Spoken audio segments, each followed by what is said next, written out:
ஆஸ்ட்ரோகிளிட்ஸ் ஆன்மீக சகோதர சகோதரிகளே, உங்களுக்கு என்னுடைய அன்பான ஆசீர்வாதம். எத்தனையோ ஆன்மீக சம்பந்தமான விஷயங்களை எல்லாம் உங்கள் நலன் போட்டு பேசி வருகிறேன். அந்த வகையில் ஒரு அற்புதமான சக்திங்க. இன்று எதற்கும் ஒரு விலை உண்டு, எதுக்கும் ஒரு விலை உண்டு. என் கூட கொஞ்சம் தூரம் வர முடியுமா? அது வந்துங்க அப்படிம்பார்கள். அரசியல் கூட்டமா இருந்தாலும், ஆன்மீக கூட்டமா இருந்தாலும், எதுவா இருந்தாலும் காசு இல்லை என்றால் நம்மை விட்டு கடந்து போய் விடுவார்கள். ஏதோ ஒரு விதத்துல துணையாக இருப்பவர்களும் நம்மிடம் எதிர்பார்க்கின்றார்கள். அப்படிப்பட்ட ஒரு சூழ்நிலையில தோன்றா துணையாக இருக்கக்கூடியவன் கருப்பண்ண சுவாமி. கருப்பு 1000 கருப்பு இருந்தாலும் கூட அதுல அற்புதமான கருப்பு தான் சங்கிலி கருப்பு. நினைக்கின்ற பொழுது அந்த உருட்டு விழிகள், அந்த பார்வை, அந்த பார்வை உண்டே அக்னியை போன்றது. செவ்வாயினுடைய அம்சம், செவ்வாயை நெருப்பு என்று சொல்வார்கள். அந்த செவ்வாயினுடைய அம்சத்தில் உள்ளவன் தான் கருப்பண்ண சாமி. நாராயணனின் அம்சமா, நமச்சிவாயமா, எதுவாக இருந்தால் என்ன, காத்து ரட்சிப்பதில் இவனுக்கு ஈதேடு இடையே. ஒரு நல்ல நிறுவனம் நன்றாக நடந்து கொண்டிருக்கின்றது, ஒரு கடை நன்றாக நடந்து கொண்டிருக்கின்றது. என்ன செய்வது? அந்த கடை திடீர்னு பாத்தீங்கன்னா எல்லாமே இல்லாம போயிடும். அந்த கடையை நடத்த முடியாத ஒரு சூழ்நிலை. ஒரு நல்ல தொழில போயிட்டு இருப்பாங்க, பாத்தீங்கன்னா நிம்மதி இல்லாம போயிடும்.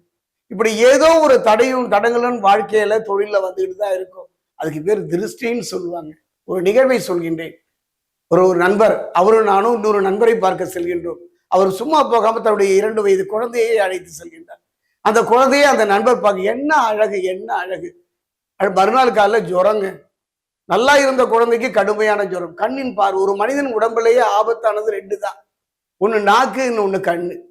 நாக்கினால் ஒரு குடும்பத்தையும் ஒரு அழித்து விடலாம், ஒரு வாழ்வையும் குலைத்து விடலாம். ஆனா கண் திருஷ்டி அப்படி இல்லை.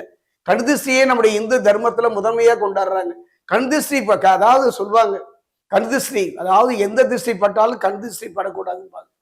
அந்த கண் திருஷ்டி நம் வாழ்வை மட்டுமல்ல, நம்முடைய தொழிலை மட்டுமல்ல நிர்மூலமாக்கிவிடும். அப்படிப்பட்ட இந்த கண் திருஷ்டியிலிருந்து நம்மை காக்கின்ற ஒரு அற்புதமான சக்தி யாருன்னா சங்கிலி கருப்பு தான்.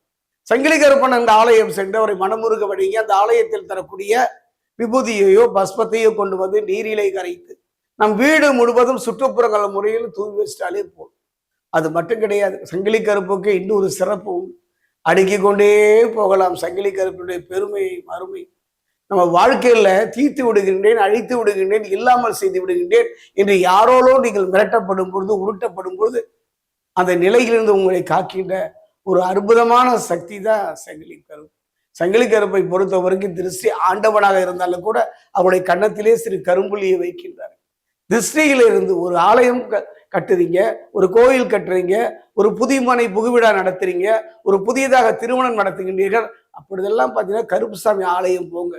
அந்த ஆலயத்துல தீபம் அணைந்த பிறகு அங்க லேசா கருப்பா கறி இருக்கும். அதை கொண்டு வந்து அந்த பெண்ணுடைய கன்னத்துல, அந்த குழந்தையினுடைய கன்னத்துல, நாம் தொழிலுக்கு போகும்போது நம்முடைய நெற்றியில, நம் கடை வாசல்ல இவ்வாறு வைப்பது கருப்பண்ணே அங்கு இருந்து காவல் காப்பதாக ஒரு நம்பிக்கை.